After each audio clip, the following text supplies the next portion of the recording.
In the sleepy outskirts of Willowbrook, a 90-year-old woman named Helen Matthews was about to remind the world that bravery knows no age.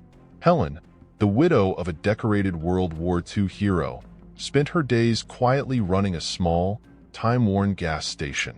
To the locals, she was just a sweet, silver-haired lady who loved tending her flower beds.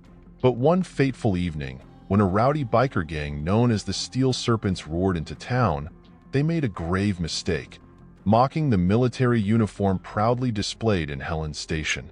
What the Steel Serpents didn't realize was that Helen wasn't just a war hero's widow. She had lived through the horrors of war herself, standing shoulder to shoulder with her husband as a wartime nurse who saved countless lives under fire. When the gang's antics turned into outright threats, Helen picked up her phone and made a call that would send shockwaves through Willowbrook. On the other end of the line, a group of her husband's surviving squad mates, now part of a veteran biker club, who owed their lives to the courage of Helen and her late husband. By the time the Steel Serpents realized who they were messing with, the sound of roaring engines filled the night. Over 50 combat-hardened veterans thundered into town, their jackets emblazoned with symbols of loyalty and valor. What started as a night of intimidation would turn into a battle for respect that Willowbrook would never forget. Before we dive into this thrilling tale of courage and camaraderie, let us know in the comments if you've ever heard a story about unexpected heroes. And don't forget to like and subscribe. We've got another incredible story coming your way tomorrow. Helen Matthews' hands trembled as she placed the nozzle back on the pump.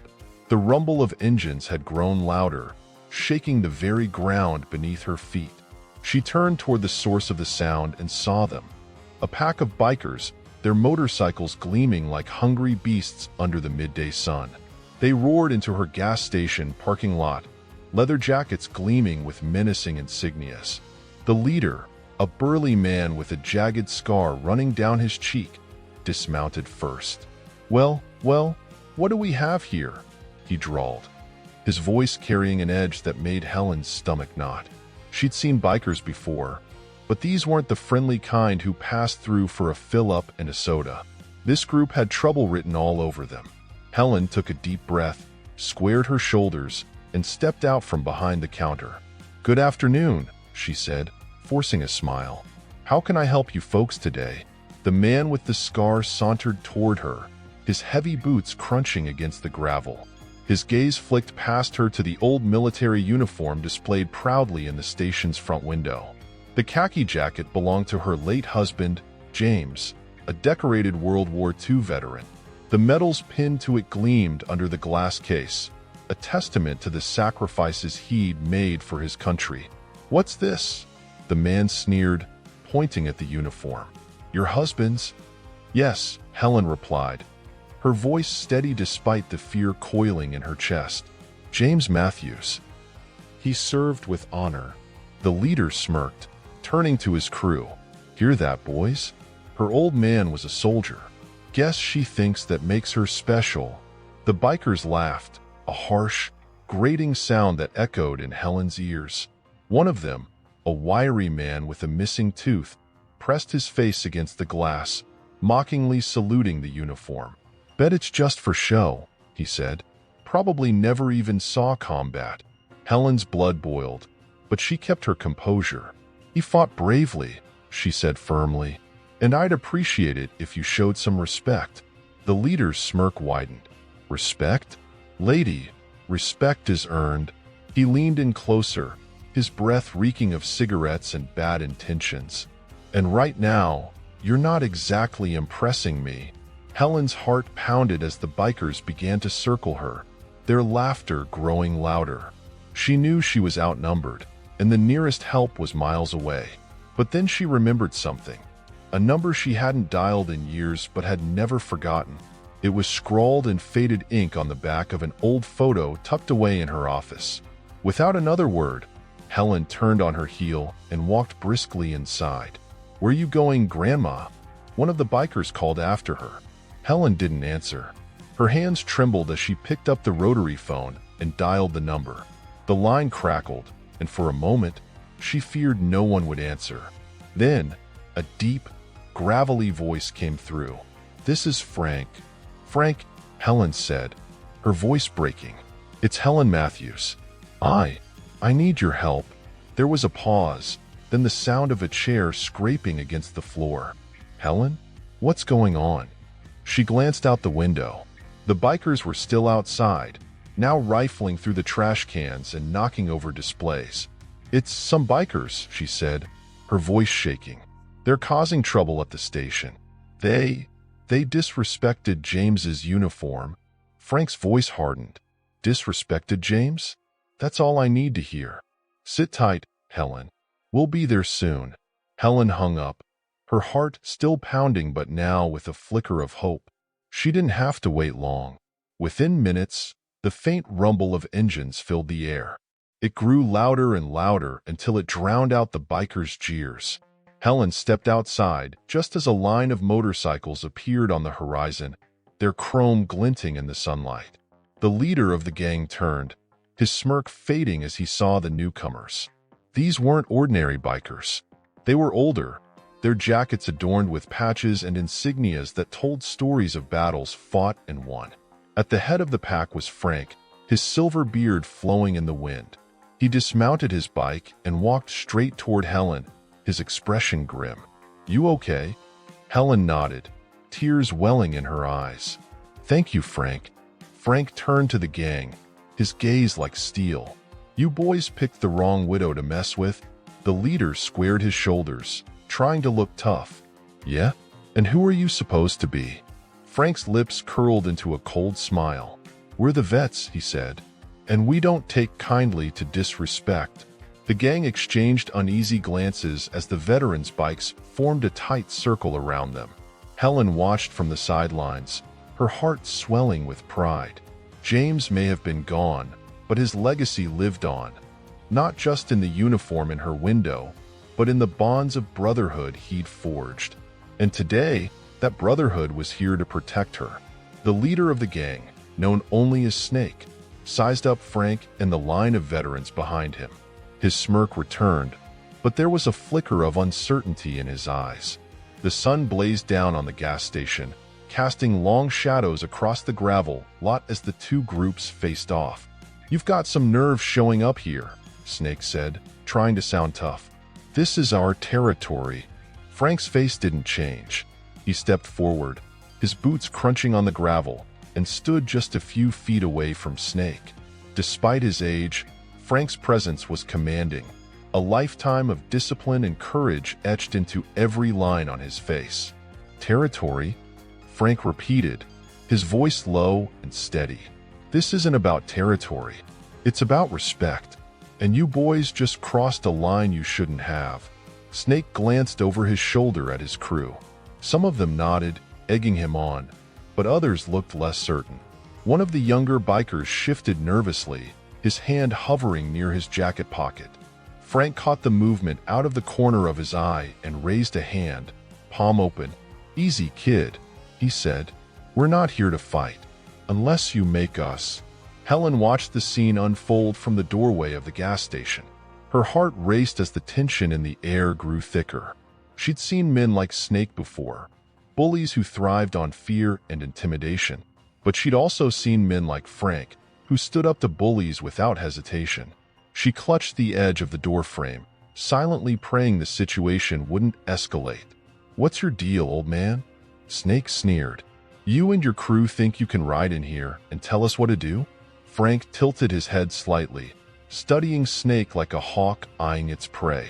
"We're not here to tell you anything," he said, "but we're not going to stand by while you harass an innocent woman and disrespect the memory of a hero." Snake's smirk faltered, but he quickly masked it with a laugh. "Hero? That old uniform in the window? Please. Nobody cares about that stuff anymore." Frank's jaw tightened, and he took another step closer. His voice dropped, each word sharp as a blade. "You don't know what you're talking about, son. That old uniform represents sacrifices you can't even begin to understand. And if you had an ounce of decency, you'd apologize and ride out of here right now." Snake's hand twitched at his side, but he didn't move. Behind him, the veterans' motorcycles idled, their engines growling softly like caged beasts. The standoff stretched into a long, tense silence, broken only by the occasional rustle of wind through the dry grass. Finally, one of the younger bikers spoke up. "Maybe we should just go, Snake," he muttered, his voice barely audible. "This isn't worth it." Snake whipped around, glaring at the young man. "Shut up, Billy. I'll decide when it's time to leave." Billy lowered his gaze, but the seed of doubt had already been planted. The other bikers shifted uneasily, their bravado starting to crumble under the weight of Frank's unwavering stare. Sensing the shift, Frank crossed his arms and leaned back slightly, giving Snake one last chance to back down. "What's it going to be?" Frank asked. "You walk away now, or we settle this the hard way." Snake hesitated, his jaw working as he weighed his options. Finally, he let out a sharp breath and threw up his hands. "Fine. We're out of here," he said, his voice laced with bitterness. "But this isn't over, old man." Frank didn't reply. He simply watched as Snake and his gang mounted their bikes. One by one, the engines roared to life, and the gang peeled out of the parking lot, leaving a cloud of dust in their wake. As the sound of their motorcycles faded into the distance, the veterans let out a collective sigh of relief.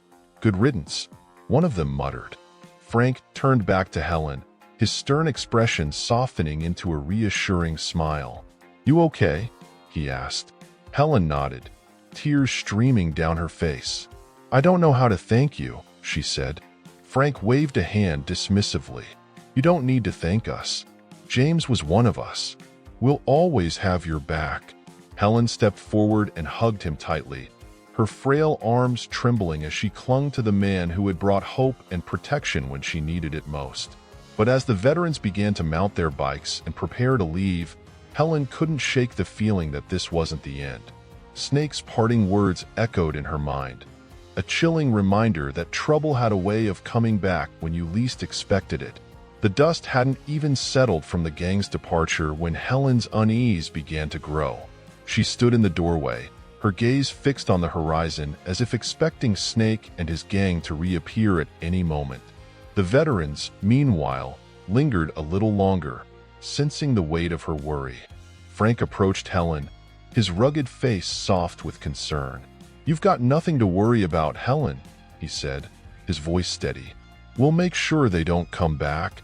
Helen nodded, but her hands trembled as she held the edge of her apron. "Thank you, Frank. But something tells me they're not the type to let things go." Behind them, the other veterans were checking their bikes, some exchanging glances. One of them, a burly man named Joe, spoke up. "Frank, we could take turns patrolling the area for a few days, just to make sure everything stays quiet." Frank considered the suggestion, then nodded. "Good idea. We'll set up a rotation. Helen, you'll have nothing to worry about." Helen forced a smile, but her heart remained heavy. She knew Snake's type all too well. Trouble wasn't something that could be easily chased away. It had a way of lurking in the shadows, waiting for the perfect moment to strike. Snake and his gang rode in silence for miles, the roar of their engines masking the storm brewing in Snake's mind. When they finally stopped at a rundown diner on the edge of another town, Snake slammed his helmet onto the table inside, startling the waitress. "Everything okay?" she asked nervously. "Fine," Snake snapped, waving her off. The other bikers took their seats cautiously, unsure of what mood their leader was in. Billy, the younger biker who had earlier suggested leaving, couldn't hold back his thoughts any longer. "Snake, maybe we shouldn't mess with them anymore. Did you see those guys? They weren't just regular bikers. They were military." Snake shot him a glare so sharp it could cut steel. "Are you scared, Billy? You think we're gonna let a bunch of old men and their dusty metal scare us off?" Billy shrank back, but a few of the others exchanged uneasy glances. Snake's temper was legendary, but this time, some of them silently agreed with Billy. The veterans had been intimidating, and their loyalty to Helen was clearly unshakable. "Listen up," Snake growled, leaning forward over the table. "Those guys humiliated us. They think they can just walk in and take over? Well, they've got another thing coming. We're not running from this. We're gonna show them who's boss. How?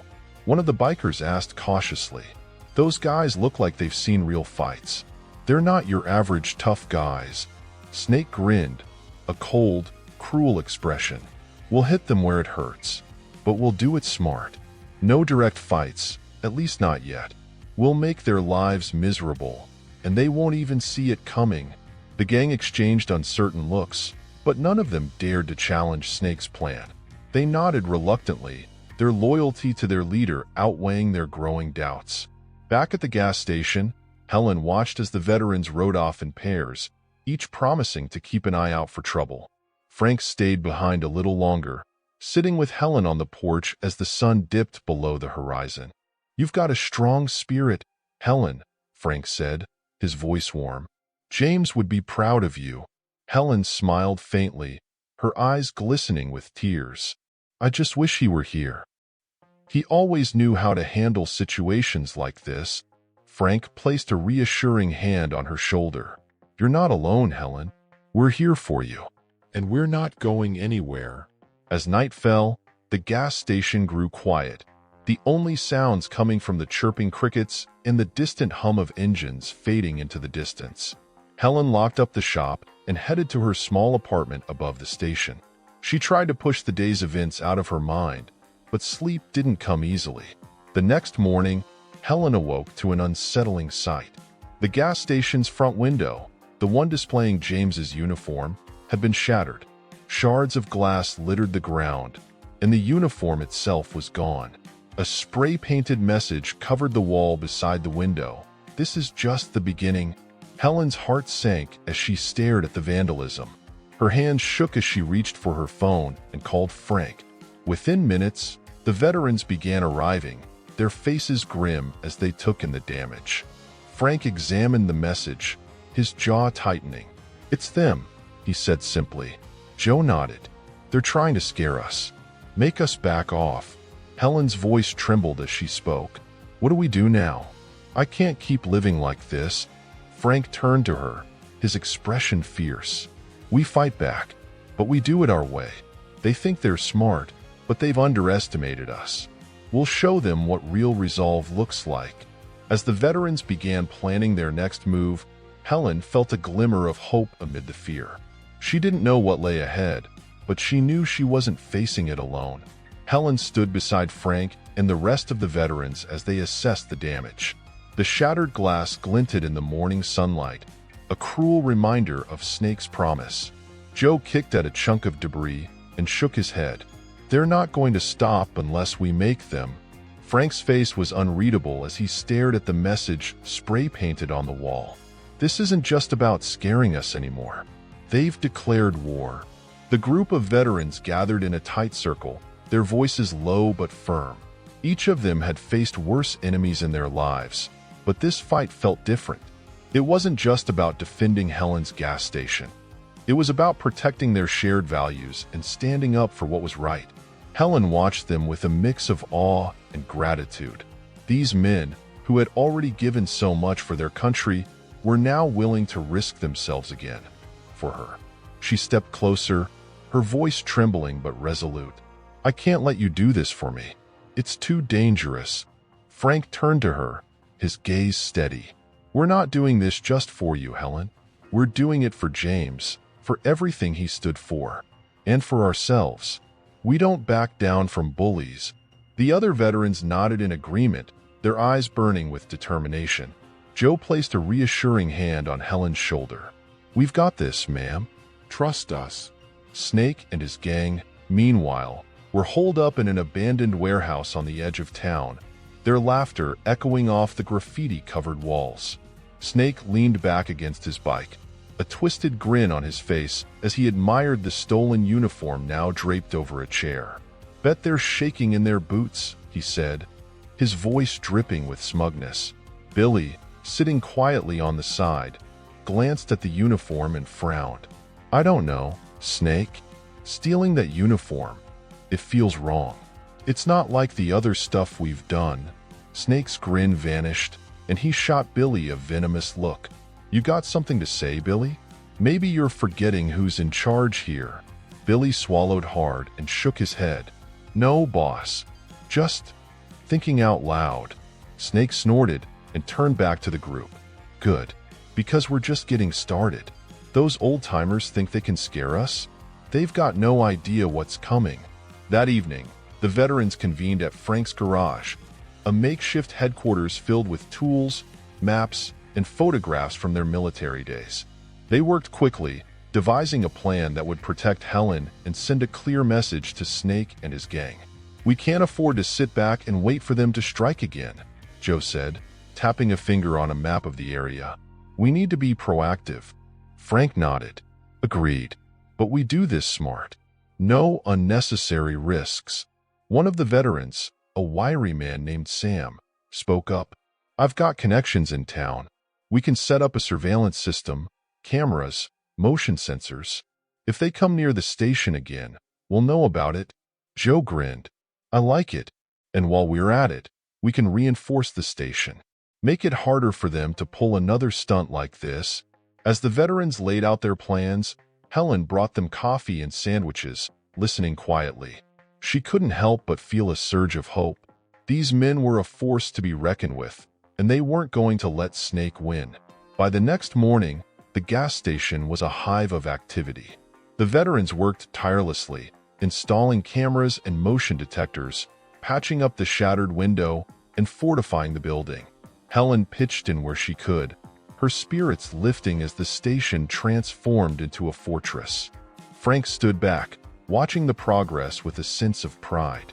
He knew they were ready for whatever Snake had planned, but he also knew this was just the beginning of a long fight.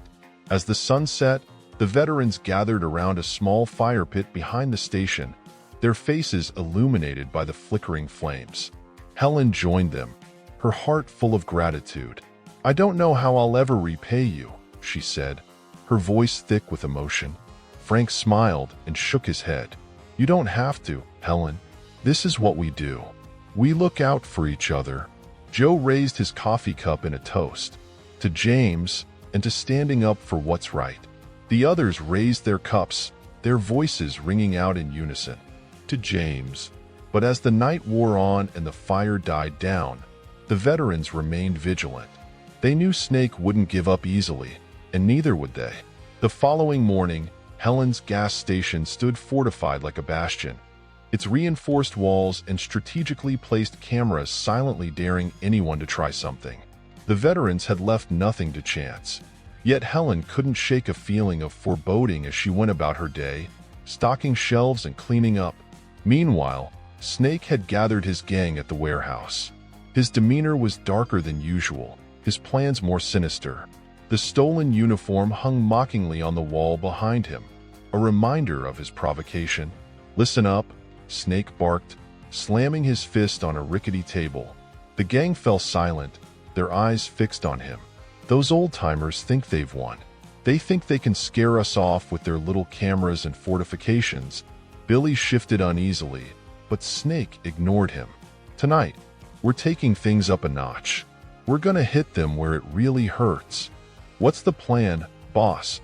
One of the bikers asked, his voice tinged with curiosity and unease. Snake grinned, his eyes gleaming with malice. Fire. We'll torch that place and leave nothing but ashes. Let's see how tough they are when their fortress is gone. Billy's eyes widened. Boss, are you sure? That's serious. We could get in real trouble. Snake turned on him, his voice a low growl. Are you questioning me, Billy? Because if you are, you can walk out that door right now. Billy hesitated, glancing around at the others. No one met his eyes. Finally, he shook his head. No, boss. I'm in. Good, Snake said, his grin returning. Let's get to work. As night fell, Helen locked up the station, her heart heavy with unease. The veterans had taken shifts patrolling the area, their bikes quietly cruising the nearby roads.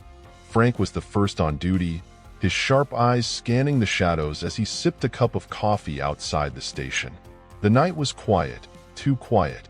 Even the usual hum of distant highway traffic seemed muffled. Frank's instincts prickled. He reached for his radio and called out to Joe, who was stationed a few miles away. "Joe, you seeing anything?" "Negative." Joe's voice crackled back. "All clear here." "You?" "Nothing yet," Frank replied. "But stay sharp. I've got a bad feeling about tonight." Back at the warehouse, Snake and his gang prepared for their attack. They loaded cans of gasoline onto their bikes and checked their lighters. Snake's excitement was palpable, his twisted grin never leaving his face. "Remember," he said, addressing the group, "in and out. We hit them fast and we leave nothing behind." The gang nodded, their faces a mix of excitement and apprehension. Billy lingered at the back, his unease growing with every passing moment. He couldn't shake the feeling that this was a step too far, even for Snake. Frank's sharp eyes caught a flicker of movement in the distance. He squinted, his hand instinctively going to his radio. "Joe, I've got movement on the east side. Looks like multiple bikes. You better get over here." "On my way," Joe replied, his voice urgent. Frank stood, his heart pounding as the distant roar of engines grew louder. He could see them now, Snake and his gang, their headlights cutting through the darkness like sinister eyes. Frank grabbed his phone and dialed Sam, who was patrolling another area. "We've got company," Frank said. "Get back to the station now." The gang rolled up to the gas station, their engines revving menacingly. Snake dismounted his bike, a gasoline can in hand, and approached the station with a swagger. He glanced around, his grin widening when he spotted Frank standing near the front door. "Evening, old man," Snake called out mockingly. "Nice place you've got here. Shame if something happened to it." Frank didn't flinch. He crossed his arms and stared Snake down. "You don't want to do this, son. Walk away while you still can." Snake laughed, the sound cold and sharp. "Oh, I think we're past that point, Grandpa. Now, why don't you step aside and let us finish what we came here to do?" Before Frank could respond, the rumble of more engines filled the air. The veterans arrived, their bikes forming a protective circle around the station.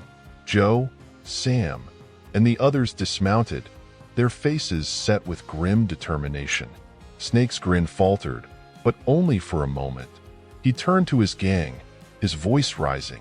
"Don't just stand there. Show them we mean business." The standoff was tense, the air thick with the promise of violence. Helen watched from a window above, her heart racing as the two groups faced off. She prayed that the veterans' strength and unity would be enough to protect her home and their shared legacy. The first move came from one of Snake's gang members, who stepped forward with a lighter. But before he could act, Joe lunged, knocking the man to the ground. Chaos erupted as the veterans and bikers clashed, their shouts and the roar of engines filling the night. Frank stayed close to Helen's station, his eyes never leaving Snake. The gang leader stood back, watching the fight with a calculating gaze. He wasn't going to get his hands dirty, not yet. The veterans fought with precision and skill, their military training giving them an edge. But the bikers outnumbered them, and the fight was far from over. Helen clutched her phone, ready to call for help if things got worse. As the battle raged, Snake finally stepped forward, his eyes locked on Frank. "Looks like it's just you and me, old man." Frank turned to face him, his stance steady. "You've got no idea who you're messing with, kid." Snake smirked, pulling a knife from his belt. "Let's find out." Frank's stance didn't waver as Snake advanced, the knife gleaming menacingly under the dim glow of the station's overhead lights. The chaos of the brawl roared behind them, but for a moment, it was as if time stood still. Snake smirked, his voice a low growl. "Last chance, Grandpa. Walk away before you get hurt." Frank shook his head, his weathered face set with unyielding resolve. "I've seen tougher punks than you, kid. You're about to learn a hard lesson." Snake lunged, the blade slicing through the air, but Frank was ready. He sidestepped smoothly, grabbing Snake's wrist and twisting it with the precision of years of military training. The knife clattered to the ground, and Snake let out a grunt of pain. "Not so tough without your toys, are you?" Frank said, his grip tightening.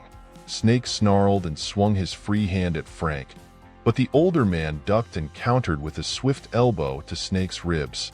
The gang leader stumbled back, his cocky grin replaced by a scowl of pure rage. Meanwhile, the rest of the veterans held their ground against the gang. Joe and Sam fought back-to-back, their movements synchronized like a well-oiled machine. Helen watched anxiously from the window, her hands clenched into fists as she silently willed her friends to hold on. Billy, standing on the outskirts of the melee, looked torn. He watched as one of his fellow gang members aimed a kick at Joe, only to be knocked flat by Sam's quick reflexes. Something inside Billy shifted. He couldn't deny the admiration he felt for the veterans' courage and camaraderie. "This isn't right," he muttered to himself. Steeling his nerves, Billy stepped forward and grabbed the arm of a gang member about to throw a punch at Sam. "That's enough, man. We didn't sign up for this." The gang member glared at Billy. "What's your problem? You're siding with them now?" Billy hesitated, but stood his ground. "Maybe I am. Look at them. They're not just fighting for themselves. They're fighting for something real. What are we fighting for?" Back near the station, Snake managed to break free from Frank's hold. Breathing heavily, he backed away, his eyes darting around for an escape. Frank stepped forward, his voice steady but commanding. "You've lost, Snake. Call off your boys and leave before this gets any worse." Snake's gaze flicked to the brawl, where his gang was clearly losing ground. Even the few who remained standing looked shaken, their confidence eroded by the veterans' resilience. Billy's act of defiance only added to the growing cracks in Snake's authority. But Snake wasn't one to admit defeat. With a sudden burst of speed, he lunged for the gasoline can he had dropped earlier. "If I'm going down, I'm taking this place with me," he shouted, unscrewing the cap. Helen gasped, her heart pounding as she fumbled for her phone. Frank, realizing Snake's intent, charged forward. "Don't do it, Snake," he shouted. But the gang leader was already flicking his lighter open. In a split second, Billy sprang into action. "Stop," he yelled, tackling Snake to the ground. The lighter flew from Snake's hand, landing harmlessly on the pavement. The gasoline can toppled over, spilling its contents but causing no immediate harm. Snake thrashed under Billy's weight, his voice a furious roar. "Traitor, you'll pay for this."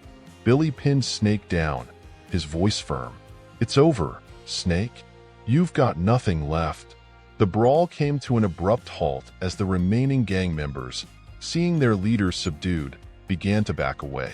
Joe and Sam stood tall, their presence a silent warning. One by one, the bikers mounted their rides and sped off into the night, leaving Snake behind. Frank approached Billy and Snake, his expression a mix of relief and respect. "Good work, kid," he said, helping Billy to his feet. He glanced down at Snake, who glared up at him with unbridled hatred. "Now, what do we do with this one?" Helen stepped outside, her voice shaking but determined. "We call the sheriff. Let the law handle him." Snake let out a bitter laugh. "You think this is over? You think a little jail time will stop me?"